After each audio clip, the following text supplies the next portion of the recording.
दूसरा कांड अयोध्या कांड। ये व्यवहार का कांड है। अयोध्या कांड हमारे जितने भी अर्थ के कारण अनर्थ हुए हैं वो अयोध्या कांड में हुए। और व्यवहार का कांड इसलिए भी कहते हैं कि अयोध्या कांड हमें सिखाता है कि पिता पुत्र का संबंध कैसा होना चाहिए, भाई भाई का संबंध कैसा होना चाहिए, पति पत्नी का संबंध कैसा होना चाहिए। इन सब की चर्चा हमें अयोध्या कांड में सुनने को, श्रवण करने को और अपने जीवन में धारण करने को। तीसरा कांड। अच्छा, एक बहुत अद्भुत बात है। संत कहते हैं बाल कांड का आदि, ये बात हम अपने विवेकानंद चाचा जी को समर्पित कर रहे हैं कि बाल कांड का आदि और अयोध्या कांड का अंत जो जाएगा सो पूरा पूरा संत। एक बार चाचा जी के लिए भी तालियां बजाएं। कोई अच्छी बात है तो जरूर तालियां बजाओ करें। तीसरा कांड जो है वो अरण्य कांड। ये कांड उद्धार का कांड है। इसमें भगवान ने दिखाया कि जीव का उद्धार कैसे करते। इस कांड में भगवान ने सबरी का उद्धार किया, सुतीक्ष्ण जी का उद्धार किया, सर्वंग जी को मुक्ति प्रदान की, जटायु जी को अपने धाम का अधिकारी बनाया।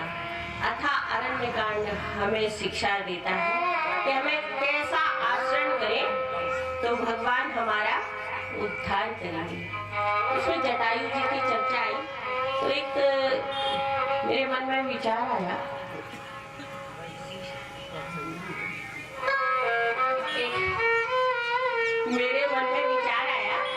व्यक्ति सारे जीवन अपने कर्म कांड में लगा देता है, लेकिन वो जीने की तो तैयारी करता है। वास्तविकता ये है कि व्यक्ति को अपने मरण की तैयारी करनी चाहिए। जीवन को प्रभु ने दिया है, जैसे चाहे वैसे जीवन गुजर जाएगा, लेकिन व्यक्ति अगर अपने मरण की तैयारी कर ले तो उसका जीवन सुचारू रूप से अपने आप ही गुजर जाएगा। एक छोटी सी आपको कथा सुनाती हूँ। जटायु जी को इच्छा मृत्यु का वरदान था और भीष्म पितामह को भी इच्छा मृत्यु का वरदान था। जटायु जी के पास जब मृत्यु आई तो उन्होंने जोर से कहा, खबरदार खड़ी हो जाओ, मुझे छूना नहीं। मृत्यु बोली, महाराज ऐसा क्या हो गया?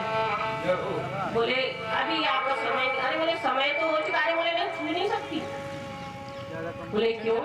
बोले अभी हमारे राघव सरकार नहीं आई है, उनको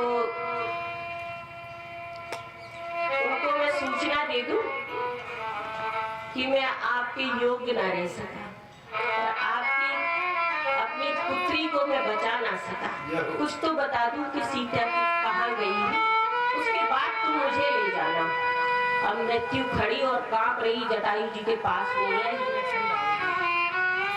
एक और भीष्म पितामह की मृत्यु, उनको भी इच्छा मृत्यु का वरदान था। उन्होंने कहा मृत्यु से, अभी मेरे पास नहीं आना, मैं अभी नहीं जाऊंगा, जब सूर्य उत्तरायण हो जाएंगे तभी मेरे पास आना। अब मृत्यु वहां भी खड़ी इंतजार कर रही है। देखिए, दो प्रकार की मौत होती है।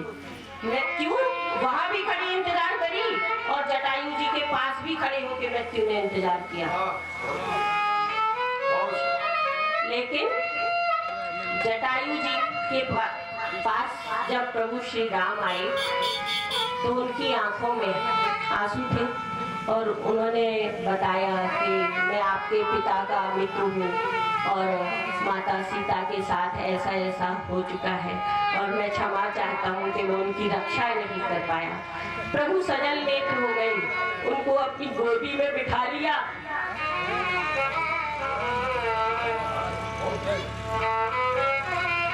फिर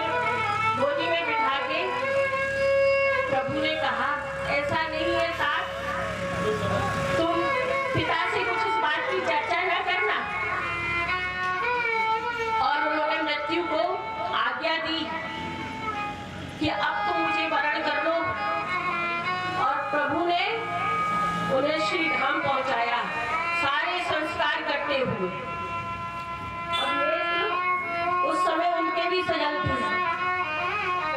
तो हम चाहते हैं कि जब हम सबका अंतिम समय हो तो प्रभु ही हमारे समक्ष खड़े हो और प्रभु के भी नेत्र सजल हो, और सजल नेत्रों के साथ साथ सम्मान प्रभु हमारी यात्रा का पूर्ण करे। ऐसी हमारी अंतिम समय होना चाहिए। और एक भीष्म पितामह की मृत्यु, तो ठाकुर जी गए पितामह जी के पास। तो पितामह जी को देख के ठाकुर जी मुस्कुराए। तो पितामह जी ने कहा, अरे छलिया, तुम मुझे देख के हंस क्यों रहे हो? मेरे होंठ सूख रहे हैं। ठाकुर, तू मुझे माखन तो चटा दे। लेकिन ठाकुर ने कहने पर भी होठों पे माखन नहीं लगाया, और उनके जहां चरण थे वहां ठाकुर खड़े रहे। और सूर्य उत्तरायण हुआ और भीष्म पितामह जी अपने लोक को गए। अब देखिए, मृत्यु दोनों ने, उन्होंने भी अंतिम समय ठाकुर जी के दर्शन किए, और जटायु जी ने भी अंतिम समय ठाकुर जी की गोद में अपना शरणागति। लेकिन सवाल उठता है कि इस मृत्यु में अंतर क्यों? तो बात आई, जटायु जी की जो मृत्यु थी वो धर्म संगत मृत्यु थी, इसलिए उनका उद्धार स्वयं राघव सरकार ने किया। और भीष्म पितामह जी की जो मृत्यु थी वो धर्म विरुद्ध मृत्यु थी, क्योंकि जब द्रौपदी जी की लाज लुट रही थी तब भीष्म पितामह चुप रहे, कुछ नहीं बोले। इस कारण से ठाकुर जी ने भी उनको शीतलता प्रदान नहीं की। तो हम सब ऐसे कर्म करें कि धर्म संगत कर। अगर आप पूजा नहीं कर पाते हैं कोई बात नहीं, राम का नाम नहीं ले पाते हैं कोई बात नहीं, कृष्ण का नाम नहीं ले पाते हैं कोई बात नहीं, लेकिन आप धर्म संगत रहें, और धर्म संगत रहते हुए अपने कर्तव्यों की पूर्ति करें, स्वयं प्रभु आपको आकर लेंगे।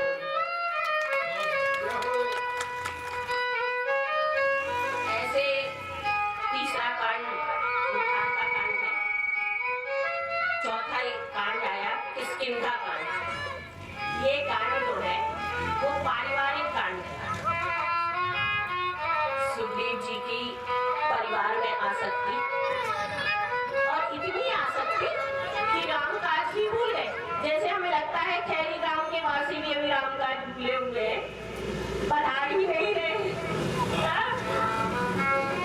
तो राम काज को हम सब ना भूले, या ये मौके बहुत कम आते हैं जब राम कथा हमारे ग्राम में हो रही है। और सबसे बड़ी बात आप लोगों के लिए ये है, बधाई की बात है कि स्वयं ठाकुर जी आपके यहाँ पधारे हुए हैं, और उसके बाद अगर आपके नेत्र बंद है तो ये समझिए कि आप ये ठाकुर जी की ही मर्जी है। और हम तो कहते हैं कि जा दुनिया काऊ से चले ना, उनके बिना पत्ता डोले ना।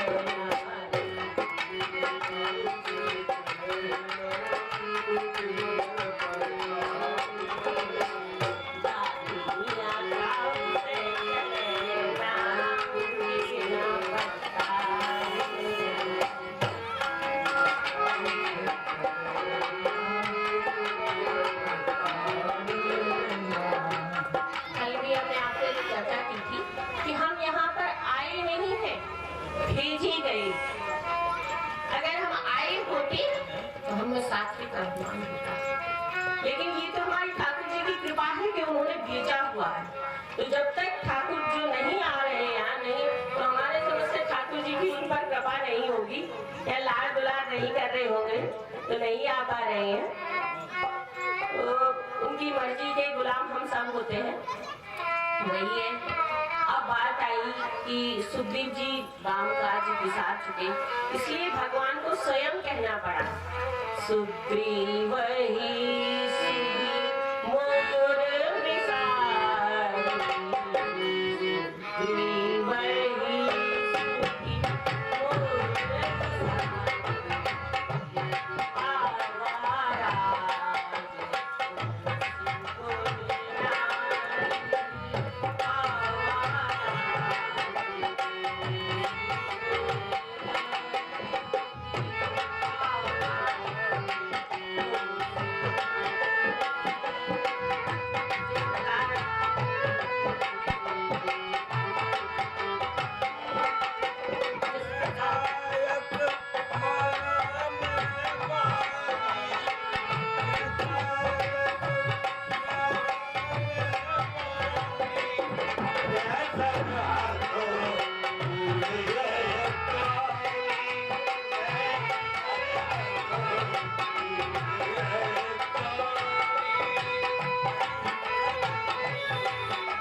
परिवार में उलझ कर राम काज भूल गए। इसी प्रकार हम भी कई बार धन संपत्ति परिवार में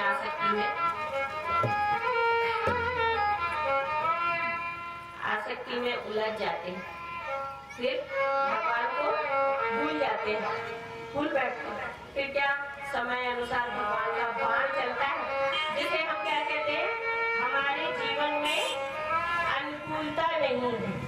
वास्तविकता तो हमारे जीवन में अनुकूलता होती है, लेकिन हम स्वयं ही भूल बैठते हैं। इसलिए भगवान को प्रतिकूल परिस्थितियां देते हुए ये बार-बार ये कहना पड़ता है। जब व्यक्ति परेशान होता है तो अपने आप ही भगवान की शरण में बोलता है, हे प्रभु बचा लो, हे प्रभु बचा लो। तो ऐसी प्रतिकूलताएं हमारे जीवन में ना आए और हम समय रहते प्रभु का स्मरण करें और पुनः भगवान की शरण में जाए। तो एक भजन हमें याद आ रहा है, वो हम चाहेंगे, हमारे चाचा जी बहुत अच्छा गाएंगे। भजन करो मित्र मिला आश्रम दर्शन। निवेदन है चाचा जी से। चाचा जी भजन करो मित्र मिला आश्रम। तुम गा दो जो भजन तो अच्छा ये आप लोग आप गाओ, हम लोग साथ देंगे।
समझा मोहनी को सोया, सपने को सच समझा मोहनी को सोया, सुख में बसंगा दुख देखूंगा।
हमारे अभी और भी हम कथा को विश्राम देंगे और विश्राम देने के पूर्व एक बार राम नाम संकीर्तन, लेकिन आनंद के साथ झूमते हुए। जय सिया राम, जय जय सिया राम।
अभी पूज्य डॉक्टर नीतू मानस निधि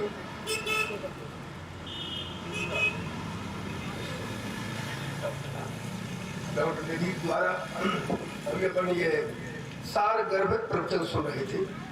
मुझे आशा है कि आप अपने जीवन में अवश्य उतारेंगे, क्योंकि ये धार्मिक जो कार्यक्रम होते हैं यहाँ से कुछ ना कुछ अपन को अच्छी चीज मिलती है जो अपने जीवन में उतारने लायक रहती है।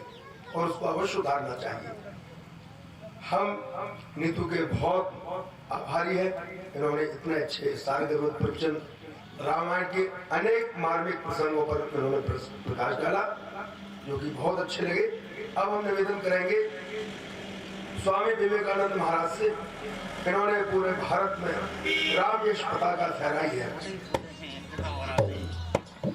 राम यश पताका फहराने वाले स्वामी श्री विवेकानंद जी महाराज आप सभी के समक्ष उनसे विशेष निवेदन है कि रामचरितमानस के विशेष प्रसंगों पर यानी कि मार्मिक प्रसंगों पर प्रकाश डालें।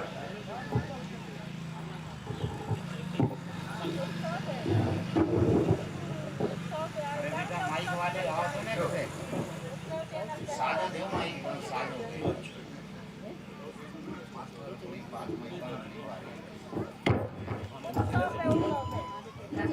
कुछ भी सही होना चाहिए। यूट्यूब पे है, खोलो अपनी चैनल लो तो मैं